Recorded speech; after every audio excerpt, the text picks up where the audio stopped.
Welcome to Season 9, Episode 22 of the Ubuntu Podcast. It's Tuesday, the 26th of July, and we're going to discuss what's been happening in the news and the community. I'm Alan, and joining me this week is Martin. Hello. Hello, welcome back. And Mark. Hello. Hello. And Laura. Hello. Hello, how are you? Fine, thank you. Good. Welcome back. Thank you. It's good Alan to and be Martin. back. Yeah, good to be back. How was were your you? German beer extravaganza? I mean, You mean work? conference, yes. I have no idea what you mean. There's no Yes. beer consumed whatsoever. There was a tiny bit. Yes. So, Well, Martin, where have you been? I was at the Snappy Sprint in Heidelberg, Germany. And the reason that you couldn't record the show was because you'd gone out for dinner, and if you came back, you couldn't have beers. That's right. Not quite. Not quite. I mean, The Wi-Fi was genuinely, the Wi-Fi appalling. was terrible. Too bad for a pillow cast. Yeah. So at some point in the week, later in the week, I uploaded the show that you recorded, and just uploading the MP3 and the OGG took 20 minutes. So that gives you some idea of how poor the Wi-Fi was. Oh dear. Oh, Yes. It was okay. It was fun. It was fun, Yeah. and it was a worthwhile and productive week. The sprint was brilliant. Excellent. Yeah. Cool. So, Alan, what have you been doing other than Germany sprinting. sprinting? I went on a weekend away visiting nuclear power stations As you do. and other things as well. Went to an observatory, 2 nuclear power stations, an underground bunker, a UFO spotting site. We did like everything we could possibly jam into a couple of days. Was And this you were- all independently organised, or was it like a package of, stuff to do? No, it was independently organised by Will Cook, who is a good friend, works at Canonical, is desktop team lead, and he organised this trip for me, him, and Stuart Langridge, and we all met up. Oh, and we also went to Arthur Dent's house from Hitchhiker's cool. Guide to the Galaxy, I thought spotted that's that what that picture on G+. picture was, yeah. From the film. and we went to from the TV series, the original TV series, darling. We don't talk about the film, and the pub where Arthur Dent and Full Prefect go and have 6 pints and some salted crisps. Yeah, I remember that better. Yeah, that was good. Going in there, and it was just a big cheesy grin in that pub. Yes. Did the barman sort of spot you and roll their eyes at you? We weren't wearing dressing gowns and carrying towels or anything God. like that. No, and we didn't use old £5 notes to pay for our beer or anything like that. No, and we'll tell him that the world was ending. But he was a young guy, so I don't think he would have got it anyway. I don't know. I'm not sure how these many people go youngsters. into that pub and talk about hitchhikers. I imagine it's more than you'd expect. well, Big actually, middle-aged men in dressing gowns. Yeah. it's funny you should say that. We went to see the sound mirrors at Denge as well, which is something I forgot off the list. And we were like the only people at the end of this very long path to get to the Denge sound mirrors. And we thought we'd be the only nerds there. And then 2 more nerds turned up like out of the blue Amazing. Identifiable how? because they were there to see the sound mirrors. Like, who else would be out there to see Yeah, some fair enough. giant concrete monstrosities in Denge? Yes. I just like saying Denge. Excellent. Cool. Should we get on with it? Let's do that.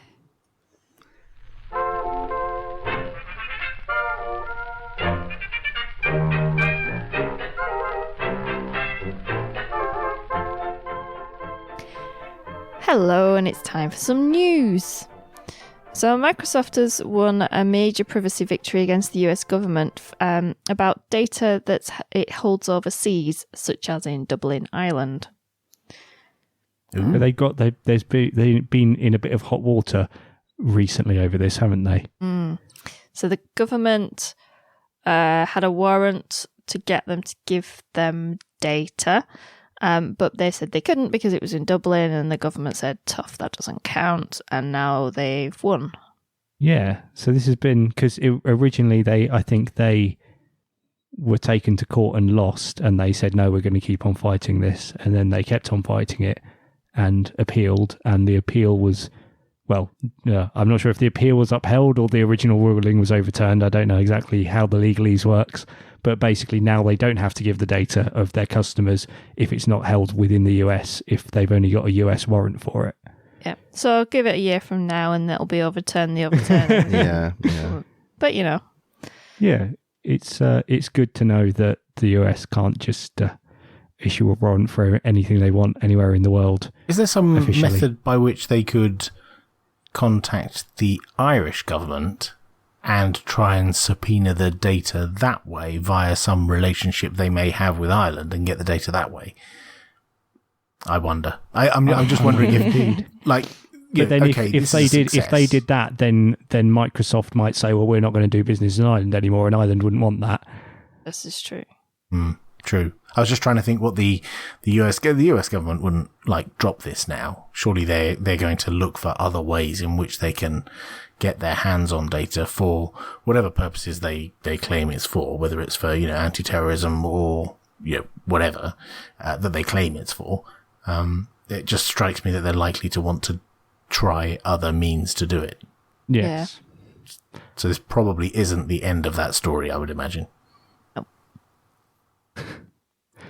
In other Microsoft news, Microsoft have been ordered to fix excessively intrusive and insecure Windows 10.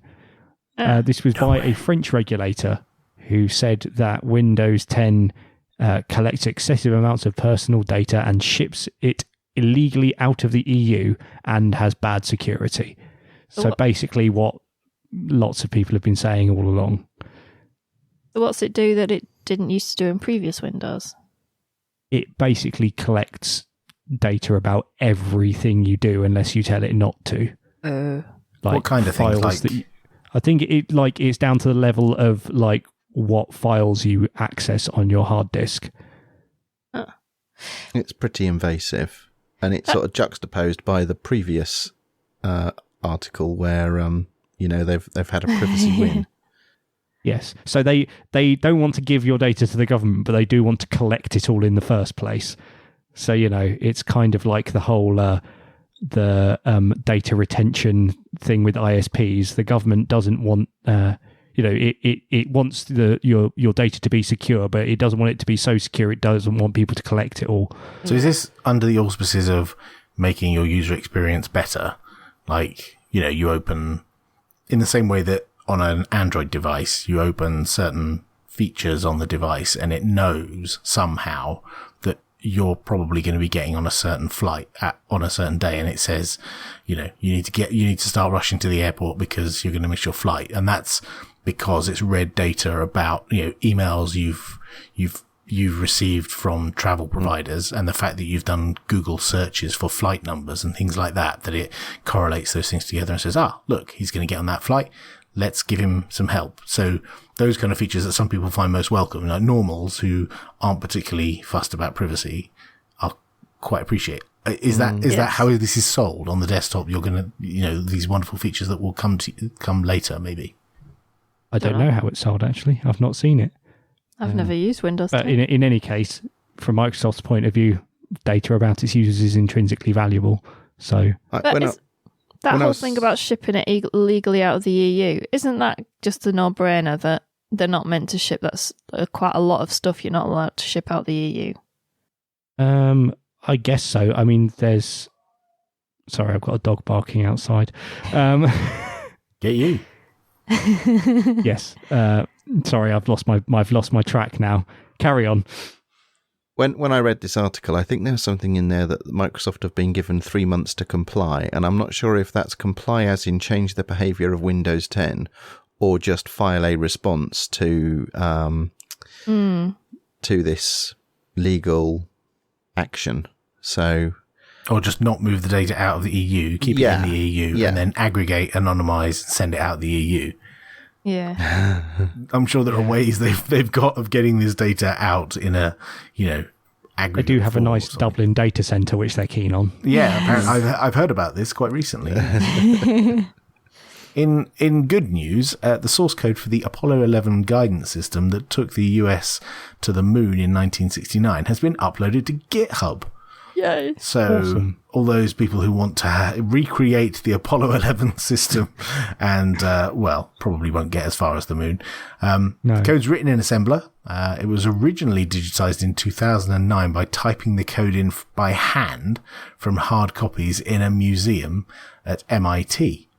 And you can go and read the code, and there's even virtual Apollo kind of simulator software, virtual AGC software that you can use to execute this code that's been typed in. And I found it quite amusing that it talks about this is a project that provides a virtual machine to simulate the Apollo guidance computer and the other components that made up the computers that took them to the moon.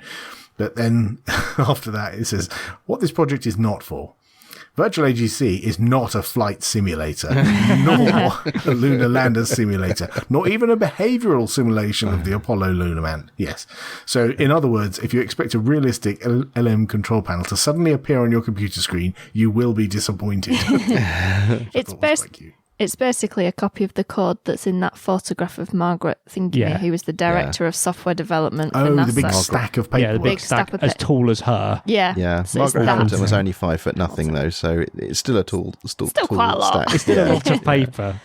Yeah. And there's some quite good comments in the code. Yes. Obviously, software development hasn't changed that much. There's some quite scary comments in there as well. There are some comments that are sort of are suggesting that they hope this. Yeah, there's a line that says hope. Temporary. I hope. Yeah. Oh my gosh. And then there've been some modern issues raised on GitHub, which are also quite amusing. Yeah, some like improving the algorithms for calculating the guidance and so on. Wow. Thinking of that and thinking back to my recent trip around a couple of nuclear power stations where they impressed upon us the safety of the controls and the rigor among all the software. It's all written like that. Yep. Almost certainly, yes. Yeah. It all contains comments like, this should never happen. Yes. So next up, we have the news from Verizon that they are acquiring Yahoo for $4.8 billion. Wow. Apparently, Microsoft have previously offered $44.6 billion for the company.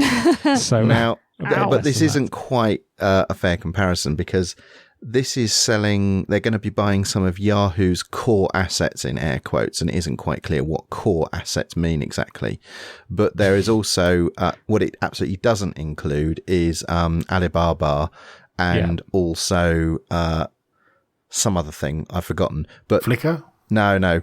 I think it might be their property or something. But Yahoo are still going to be holding on to $40 billion worth of assets at the end of this. So, so that's where that other $40 billion went. So there's sort of nearly $5 billion for purchasing sort of online assets, and Yahoo have got some other stuff that they will keep at the end of this. Right. So Yahoo will still exist in its own right? Well, not in any meaningful way that people know Yahoo for. Yeah. So it'll be a holding company. It looks like it, and this is sort of the indications are that maybe Marissa Mayer will be standing down or asked to leave or whatever, but she'll be taking $55 million with her as part of her severance package. So poor her. Could be worse. So the only thing is that Mozilla have got an advertising agreement with Yahoo to the tune of about $300 million a year, which is got sort of a perpetuity to it, or not perpetuity, but it's good for another 2 years, and it will be interesting to see which bit of Yahoo is responsible for ponying up that $300 million to Mozilla, and if it continues to get paid or not. You would expect them. Yeah, you'd expect them to honour their existing contracts, but really, Verizon, you'd expect Verizon to honour that agreement. True. Yeah, fair point. And the EU-funded FOSSA project will audit the security of KeePass and Apache HTTP server. And I didn't quite follow how this came about, but somebody proposed that open source software be audited for security, and users of some description were asked to vote on the software projects, and these were the 2 projects that came up top. I think at least one of the people involved is from the Pirate Party in the EU Parliament, and they basically proposed this to the EU Commission as part of its general project, which it funds. Yep. They basically put open a poll for people to say which projects they thought needed auditing and should be done so as part of this. I think it's something like €1 million worth of funding for the project, and they're going to get a consultant in as part of it to do the auditing, which will go on until October, I think.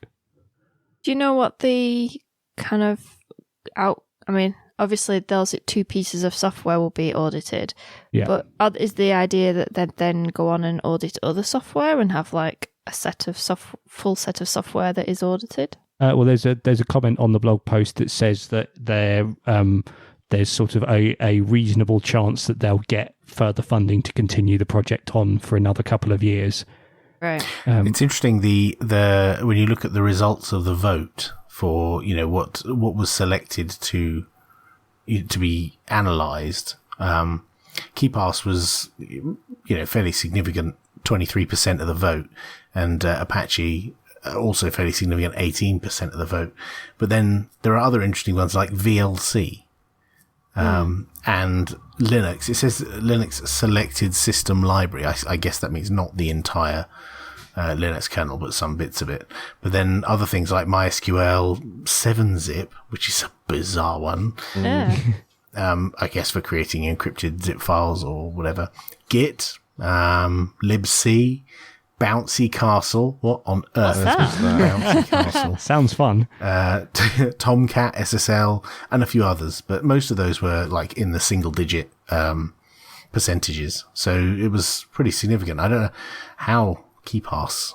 I guess there's a thing, people really want to have secure passwords, and they want to be confident that the thing they're putting their passwords in is as secure as it can be. Yeah. And with Apache being a very popular web server, maybe they've just got good communities and they managed to rally enough people to go and vote. Yeah, I wouldn't suggest that, but that's possible. Yeah, this is great though, because we've got the Linux Foundation Core Platform Initiative, or whatever it's called, the bits that they sponsor.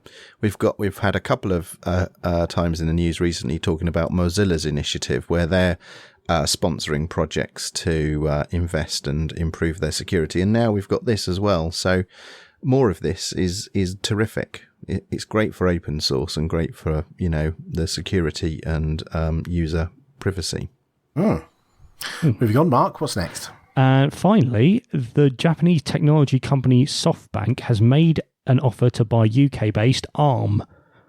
So this is ARM of ARM processor fame, who design the chips that we have in all of our smartphones and pretty much all of our embedded devices, Raspberry and Pis some and servers, Raspberry Pis and things. Phones. Phones, some routers, some servers even, and all sorts of stuff. Really quite a lot, isn't it? It's a phenomenal amount of money they're paying for ARM. Yeah. Really, when you think how much ARM doesn't turn over a particularly huge amount of money. And so it's quite a vast amount of money that they're paid for it, and talking about hiring significantly more engineers to work at the company, what they're going to focus on, I don't understand. I don't know. I read somewhere that ARM itself doesn't do manufacturing anyway. It's the design side, isn't it? Yeah, that's right. They just license like a very tiny amount per unit cost that they license to the manufacturers of the chips. But other companies do design as well. So some of those companies like Samsung and Qualcomm have their own designs, but some of them they license from ARM Holdings. But the ARM doesn't make a terrific amount of money out of that. I mean, it's a vast number of devices that per unit cost, but they don't actually make that much out of it. Huh.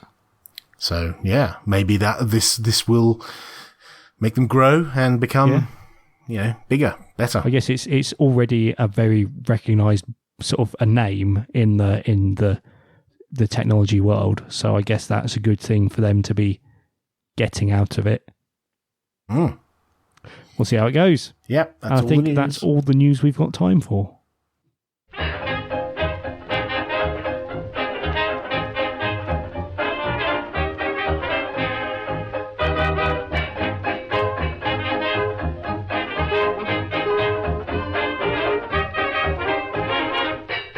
And now it's time for the community news and events. First up, we've got improved Unity desktop graphics performance on the way for low graphics mode. Yeah, this has been called for a while. That Unity can be a bit heavy, specifically Unity and Compiz can be a bit heavy, especially in either virtualized environments like inside VirtualBox or KVM or something like that. So it can feel quite sluggish.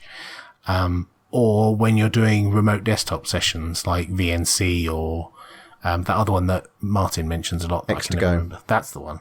Under those, like Ubuntu, Unity isn't great in those environments, so they've made some improvements to speed it up so it can run in a kind of low effects mode, so it doesn't have so many transparent effects and the animations are cut and things like that to make it faster in those environments. I've seen the advantage of this already. I was tinkering with the Raspberry Pi 2 and 3 images that I make from time to time, and I have got Unity 7 working on it, and with these changes it makes quite a considerable difference on the Pi 3. It's great. Oh, that's good to hear. Right.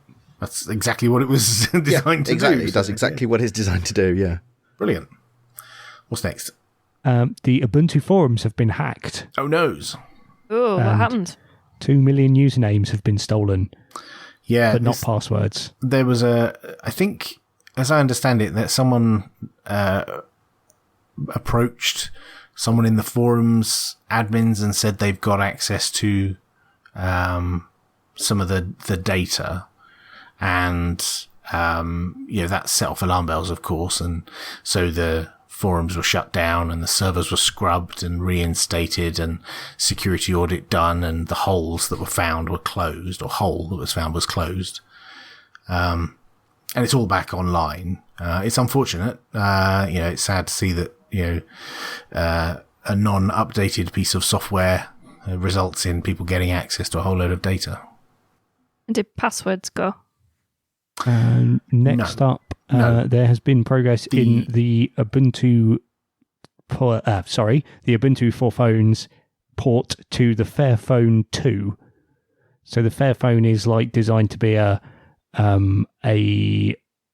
sort of modular, repairable, ideally made with low conflict materials, and generally a nice phone to have from an ethical point of view.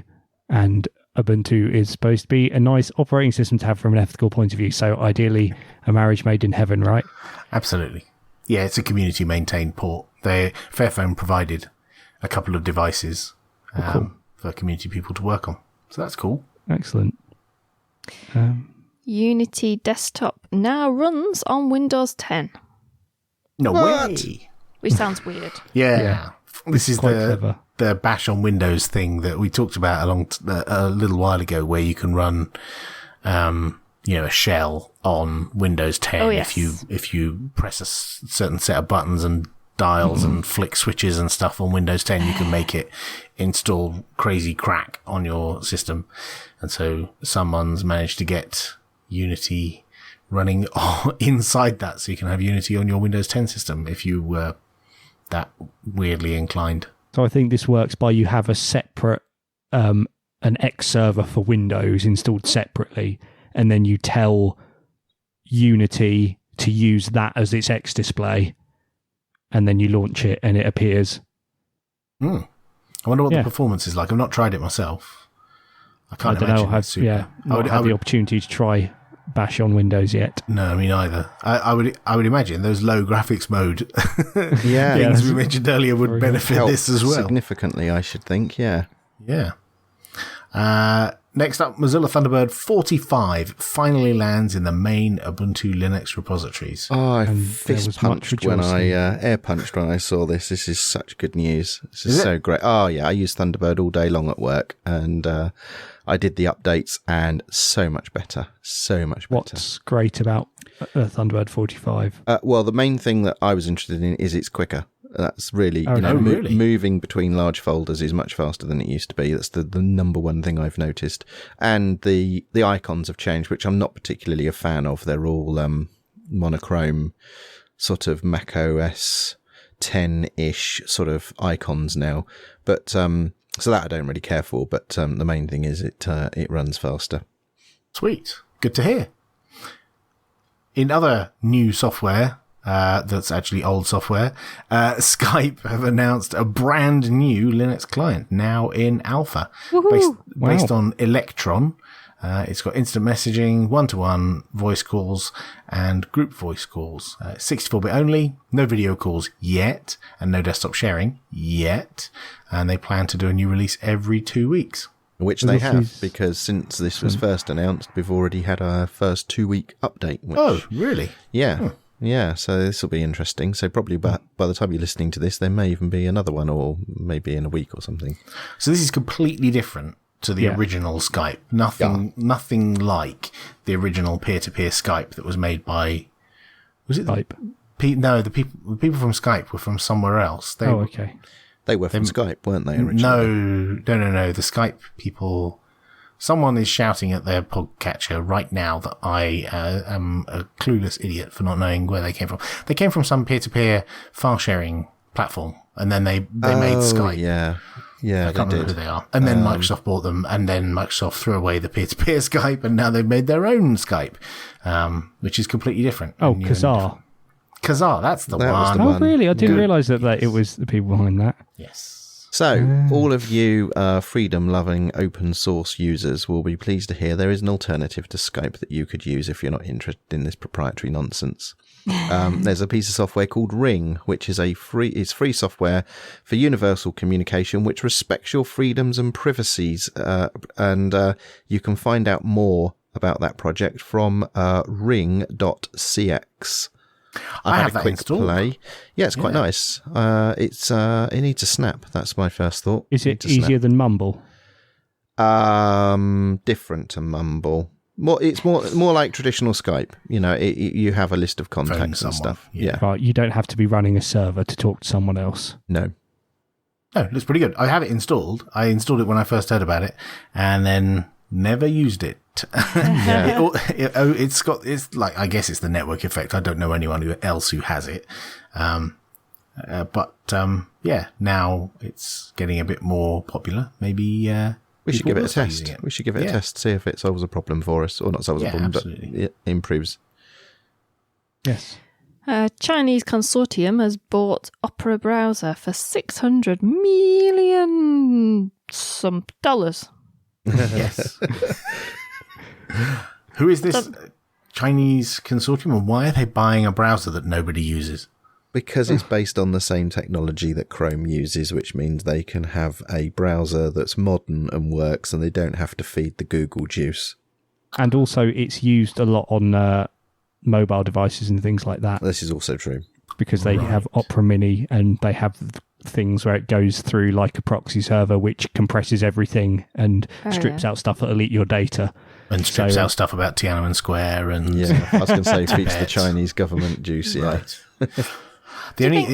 Go on. Do you think China? Do you think we get downloaded in China? Oh, we'll have to check the stats and find out.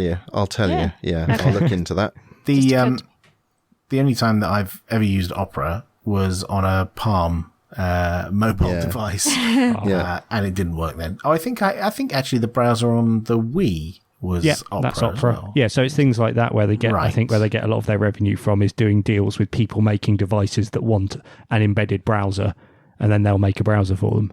Right, gotcha. I used to use it on Android for a short time. I think our friend of the show, Mr. Language, is a fan of Opera, but now he's moved on to Vivaldi, the other one. So, speaking of which, you can now watch Netflix in Vivaldi. Hooray. Mr. Language, cheers! So yeah, somebody's written a script which basically pulls out the DRM decodery bit from Chrome and makes it available for Vivaldi web browser. And I think the same trick also means that you can now watch Netflix using Chromium and Opera. Yes, I think there was already something to do this for Chromium. Oh, really? Oh, yeah, that's cool. I'm sure I remember seeing that. And some enterprising user on the forums of a distribution that I might be involved in has also done the same thing, but enabled Chromium on the Raspberry Pi to work with Netflix. So you can now watch Netflix on the Raspberry Pi 3 using Chromium. Wow, okay. That sounds bizarre and complicated, because I'd presume that this would be a x86 specific thing. Well, no, what they've done is they take the plugin, because there are some Chromebooks that are ARM-based, so they take the equivalent plugin out of an ARM-based image. Clever. Yeah. Interesting. So how do the software licenses apply in this case? We just pretend we didn't read those. Life finds a way. Should we move on to the events? Let's do. Let's. First up, it's FOSS Talk Live. What's that? It's a free evening of live Linux podcasts featuring Linux Voice, Linux Luddites, and us. Yes! And it's coming up very soon indeed. So soon that we're going for Curry to Planet. Yes. So by the time you hear this, it will be just over a week away. It's on Saturday, the 6th of August. It's at King's Cross in London, and you can go to fosstalk.com. Next up, it's Fedora Flock. It's an annual conference where Fedora contributors can come together, discuss new ideas, and work on making those ideas a reality. It's taking place in Krakow, Poland from the 2nd to the 5th of August. You can find out more at flocktofedora.org. Excellent. And on the 2nd to the 11th of September is Wuthering Bites, a week-long festival of technology in the heart of the Pennines. And you have to go just because of the name. Where is it? The name? Wuthering Bites. It's at Hebden Bridge in West Yorkshire, which I think is probably close to Haworth. Right. Hence and the it's a week-long event, isn't it? Google it. Yeah, it's a nice looking location as well. I've seen them tweeting photos of it last year. It looks very nice. And the final event is UbuCon Europe, the very first European Ubuntu conference, announced for November at Unperfect House in Essen in Germany from 18th to 20th of November 2016. You can find out more at ubucon.org. Has anyone checked what Unperfect House actually means? Because I'm curious. Yeah, Martin's been there. It's the Imperfect House. Is it literally that? Yeah. Excellent. That's a cool name.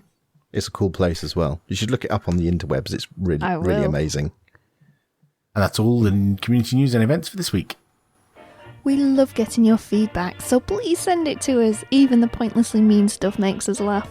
If it's short, tweet us on @Ubuntu Podcast. If it's less short, but please no essays, email us on show@ubuntupodcast.org.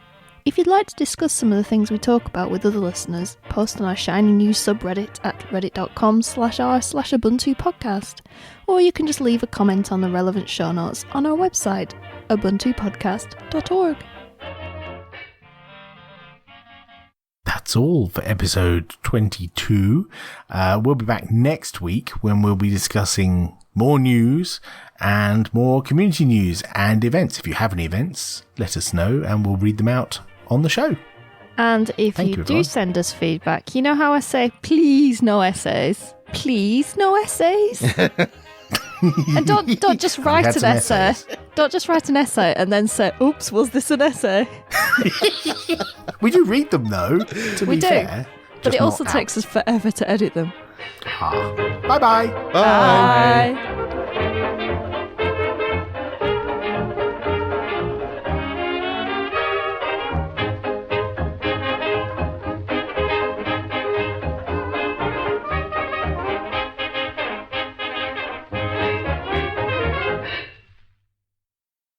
And stop.